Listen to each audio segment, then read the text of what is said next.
Hello everybody, how are you? Hello everybody, how are you? It is time to start our day. It is time to work and play. Hello everybody, how are you?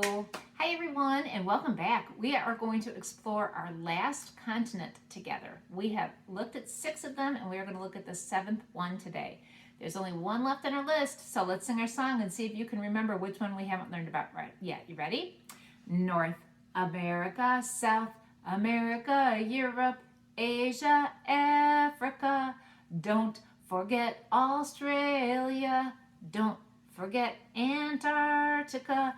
North America, South America, Europe, Asia, Africa. Did you figure it out? What one was it when we were singing our song? Let's see. We did North America. We just did South America. A while back we did Europe, Asia. Recently we did Africa. We have not done the next one, Australia, and we did do Antarctica. Now, why do we do this when we're talking about Australia? Can you think of an animal that hops up and down? That's why I'm always bouncing when we sing this. An animal that hops on its hind legs? We are going to learn about that animal a little bit today. It's native to the land called Australia. And let's take a peek, before we look back here, let's take a peek on our globe one last time. This is, remember, this is a representation of the earth. We call it a globe. And if you were in outer space and you were looking down on earth, you would see something very much like this. You'd see the colors that are on here, the blues and the browns and some greens, and you would see the sphere shape. Try that word, sphere. It's like a ball. This is what our earth looks like. And let's go through everything we've done. We started here in North America, went across one of the oceans over to Europe, stayed on land and traveled over to Asia. And then let's think, did we go to Antarctica next? I believe we did. We traveled down to Antarctica, and then we came over here to Africa, went across another ocean to South America. Now we're going to go over here to this little guy called Australia. Notice the size difference. There's the North America, there's Russia, or Asia, Europe, Africa, the 2 Americas, North and South, and then this guy, it's pretty small, isn't it? One of the things we've talked about when we've talked about the different continents is how the continent is like a whole puzzle. And then inside the whole puzzle are little pieces that fit together, and those are the countries that make up the continent. Here is a really interesting fact about our last continent. It doesn't work like that. The continent of Australia is the country of Australia as well. It only has one country, so the puzzle is like just one piece. But instead of being broken up into little countries, it is broken up into other pieces called territories. And you can see those if you look at a map. There's different territories listed on there. What else do you notice about Australia? What is it surrounded by? It is really surrounded by water, isn't it? Everywhere you look around the whole thing, it is surrounded by different waters. There's the Southern Ocean and the Indian Ocean. Then we have the Coral Sea over there, lots of seas over there. It's a beautiful place to go visit because you can explore in the water, and we're going to talk about that in a moment too. Let's take a quick peek inside one of our books, one of our nonfiction books that teaches us a little bit about Australia. Here is a picture of the country continent again, and you can see some of the things that Australia is known for. And we talked about why we do this. There it is. Kangaroos. Kangaroos live in Australia, and kangaroos hop up and down on their hind legs. That's why when we sing our song, we do that maneuver there. There's a bird there called the kookaburra. Here is the Australian flag. And we have crocodiles. We've seen those before. Here's another animal that you will find in Australia. Another cute little animal. Also starts with the letter K, koala. On this side of our book, they show us a little more close-up picture of koalas and kangaroos. We'll look at some real ones in a moment. But I want to pay attention to these 2 things right here. Do you see these drawings on here? These are drawings that you could go see on rocks there. There is a group of people that were native to the land of Australia. That means they were there originally. They're called Aboriginals, and you can still find them there today. But when they first began there many years ago, they used to do some drawings on rocks and in caves, and you can still go see some of them today, and that's what they're looking at right here. You can see that their drawings represented people. Isn't that pretty cool?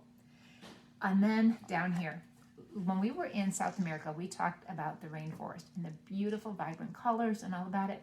Well, In Australia, or off the coast of Australia, you can visit what's called the Great Barrier Reef. Look at the colors you could see there. Isn't that gorgeous?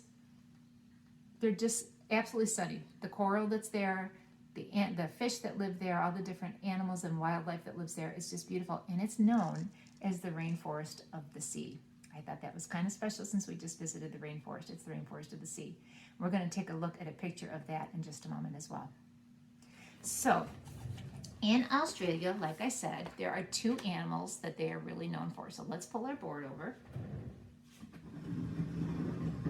Here is the entire world laid out flat for us to see. Instead of it being in a sphere shape, it's laid out flat. So you could see all of the different lands and all of the different oceans that are out there. So we have been here and here and here and here and here and here, and now we are here in Australia. And today, that tiny little land, we're only going to put two animals on. Do you remember what they were? We had the kangaroo and we had the koala. I think that right there makes Australia worth visiting, just going to see those guys out in nature. Let's take a look at a picture of a real kangaroo and a real koala. Something that's really interesting about them. Look at that. Look at the kangaroo. What do you see in its pouch? It has a pouch in front of its belly. That's where the mommy carries the baby, is in a pouch in its belly, or in front of its belly. And look at that poor little koala. He's had a rough day. He's all tuckered out. He's sleeping up in a tree. Those are two of the animals that are native to Australia that you would find there. Now let's take another look let's take a look at another picture. This is the Great Barrier Reef that I was talking about, and I want you just to take a second and look at all the beautiful, vibrant colors there. They are truly spectacular. They are amazing. Look at that. And again, that is off the coast of Australia. Let me push this out of the way and show you exactly where I'm talking about. If you ever wanted to go visit there and you wanted to go snorkeling maybe in that area where you go underwater and you've got special goggles that you can see, this is where you would go up here. This is where the Great Barrier Reef is, right up there. So you would go to that part and you could go off the coast and swim there. Now, like I said, there are a group of people called Aboriginals, and they were the original people to live in Australia. They are also, I believe, the oldest known artists. Their art, like we saw on that wall, goes back longer than any other that we know of. They have a special way of doing art called Aboriginal art, and we are going to take a little try at it ourselves today. Now, we can't do it like they can. We can't do the real thing. We're not Aboriginals. We can't do that, what they do. But we can do something similar. Now, what's cool about Aboriginal art is they actually can hide messages inside their art that only they know what they are. You could look at it, I could look at it, and I would never find that message on there, but another Aboriginal who's in the know, they could look at it and find out what the hidden message is. Isn't that kind of fun? You could hide something in your art. Well, today we are going to do a type of art that they do. I have chosen a kangaroo because kangaroos are from Australia. So you can see I have the outline of the kangaroo and the joey, that's the baby, in the pouch there. I'm going to put this right up here. And here are the other supplies that I have that if you would like to do this with me, you will need. First of all, you can print that off. And then secondly, you're going to need some paint.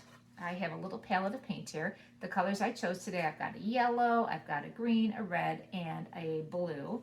And instead of using a paintbrush, instead of using my fingers, instead of using anything like that, a sponge or anything like that, I'm going to use Q-tips because the kind of art they do is called dot art. And I thought this was the perfect way to make a dot. So what I'm going to do is I'm going to take my Q-tip and I'm going to dip it in one of my paints. I'm going to start with the blue. I just get some on the edge. Do you see that? And I'm going to come over here and I'm going to just make a dot. I'm going to keep making dots. What color do you think I should do next? Should I try a green next? Let's try a green. Now I know kangaroos aren't blue and green, but I just wanted to be colorful.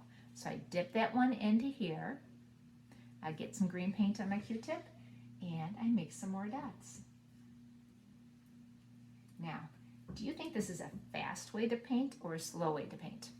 This would be a very slow, you'd have to be very patient, meticulous way to paint. Here's another Q-tip. I'm going to go into my red this time. And I'm going to fill in his arm a little bit here. And you notice that everything I'm doing, I'm not taking my Q-tip, I'm not brushing it. Everything I'm doing with dots. I haven't done any yellow yet, so let me take some yellow. And maybe work on this arm. Now this could take a while, couldn't it?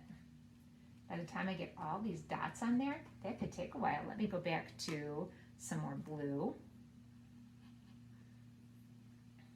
I'm gonna go over here this time. Are you getting the idea? You guys can do this too.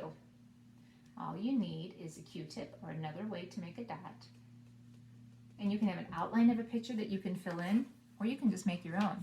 I want to finish mine, but I won't make you guys sit here and wait for me to do it because it's going to take me a little while.